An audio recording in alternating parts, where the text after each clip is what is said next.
বন্ধুরা, তোমরা সবাই কেমন আছো? আমি তো অনেক ভালো আছি। আশা করছি তোমরা সবাই খুব ভালো আছো। আমার কমেন্ট বক্সে জানিও তোমরা কে কেমন আছো। আজকে আমি তোমাদের সাথে আরেকটি সবজি ভাজি রেসিপি শেয়ার করব। এটা হচ্ছে চিচিঙ্গা। বরাবরের মতো চিচিঙ্গাগুলোকে আমি বাজার থেকে এনে খুব ভালো করে ধুয়ে নিয়েছি। ধুয়ে তারপরে আমি চিচিঙ্গাগুলোকে একটু আঁচড়ে নিয়েছি, ছিলে নিয়েছি। ছিলে তারপরে আমি চিচিঙ্গাগুলোকে একটু ভিনেগার দেয়া পানিতে ভিজিয়ে রেখেছি। বন্ধুরা, তোমাদের কাছে ভিনেগার বাসায় না থাকলে তোমরা লবণ দিয়ে পানি দিয়ে সবজিগুলোকে ভিজিয়ে রেখো। তারপর সেই 10-15 মিনিট ভিজিয়ে রাখার পর সবজি থেকে যে পয়জনগুলো বের হয়ে গিয়েছে সেই সবজিগুলোকে আবার একটু ভালো করে ধুয়ে নিয়েছি। ধুয়ে পানি ঝরিয়ে তারপর আমি কুচি করে নিয়েছি। সেই কুচি করা চিচিঙ্গাগুলোকে এখন আমি ভাজি করব। এদিকে চুলায় একটি ফ্রাই প্যান দিয়ে আমি পরিমাণ মতো তেল দিয়েছি আর বেশ কিছু পেঁয়াজ এবং কাঁচামরিচ কুচি দিয়েছি। কাঁচামরিচটা এভাবে মাঝখান থেকে একটু ফালি করে দিয়েছি। এখন এই পেঁয়াজ এবং কাঁচামরিচটাকে আমি তেলের মধ্যে বেশ কিছুক্ষণ সময়ের জন্য ভেজে নেব। পুড়ে যেন না যায়, ব্রাউন কালার যেন না হয়, সেদিকে অবশ্যই খেয়াল রাখবে। যেহেতু আমি সবজিটাকে একটু কাঁচা কাঁচা অবস্থায় নামিয়ে নিব, বরাবরের মতোই আমি বলছি সবুজ কালারের সবজিগুলো যেন সবুজ থাকে আর লাল কমলা এই জাতীয় কালারের সবজিগুলো যেন এই কালারগুলোই থাকে। কালার যেন নষ্ট না হয় সেই দিকটা খেয়াল রেখে তোমরা অবশ্যই সবজিগুলো রান্না করবে। তো আমি আজকে চিচিঙ্গাগুলোকে সবুজ ভাব থাকা অবস্থায় কিন্তু নামিয়ে নিব। আমার এই চ্যানেলে আমি তোমাদের সাথে আরও অনেক ধরনের ভাজি বা সবজি রেসিপি শেয়ার করেছি, তোমরা চাইলে দেখে নিতে পারো। বন্ধুরা, আমি কিন্তু সবজি বুঝি প্রাণী। আমার খুবই পছন্দ সবজি। আমার বাসায় তো প্রতিদিন কোনো না কোনো সবজি এরকম চাই। হয়তো ভাজি, হয়তো সবজি, হয়তো নিরামিষ, হয়তো বা শাক।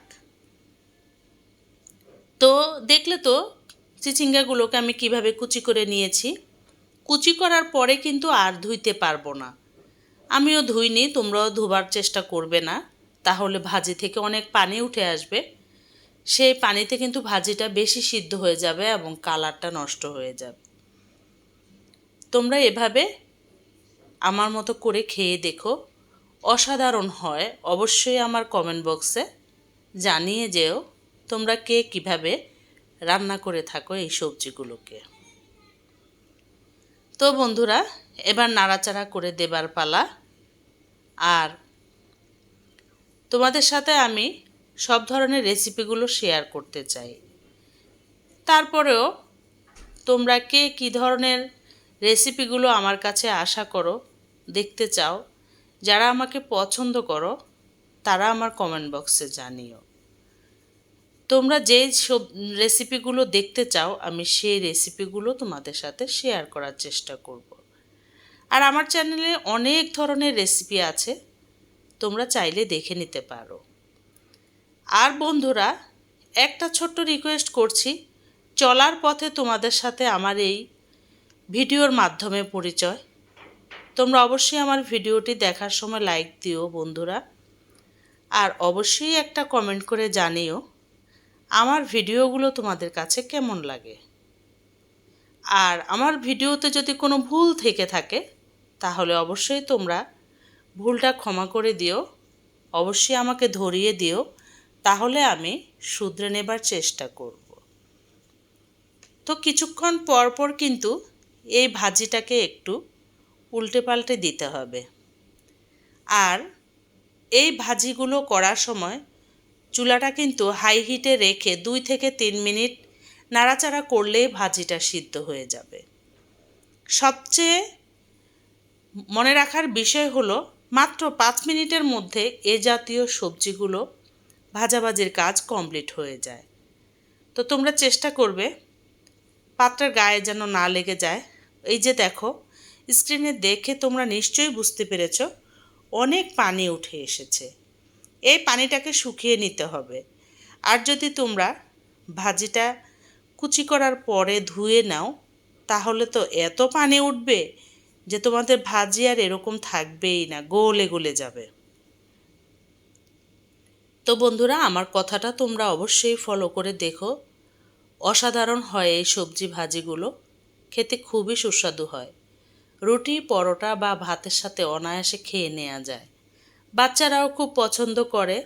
যদি তোমরা আরও বেশি ঝাল খেতে চাও, আলাদা করে শুকনো মরিচ ভেঙে দিতে পারো, তাহলে ঝালটাও ভালো আসে। আর শুকনো মরিচ আধো ভাঙা করে দিলে সেটার ফ্লেভারটাও ভালো আসে। তবে অবশ্যই শুকনো মরিচটা তোমরা ভেজে নিবে। তো এই তো আমার ভাজিটা এভাবেই আমি আর 2-1 মিনিটের মতো নাড়াচাড়া করে তুলে নিব। তৈরি হয়ে গেল আমার আজকের চিচিঙ্গা ভাজি। আমি আজকের মতো এই রেসিপি থেকে বিদায় নিচ্ছি। দেখা হবে অন্য কোনো সময় অন্য কোনো রেসিপিতে। বাই।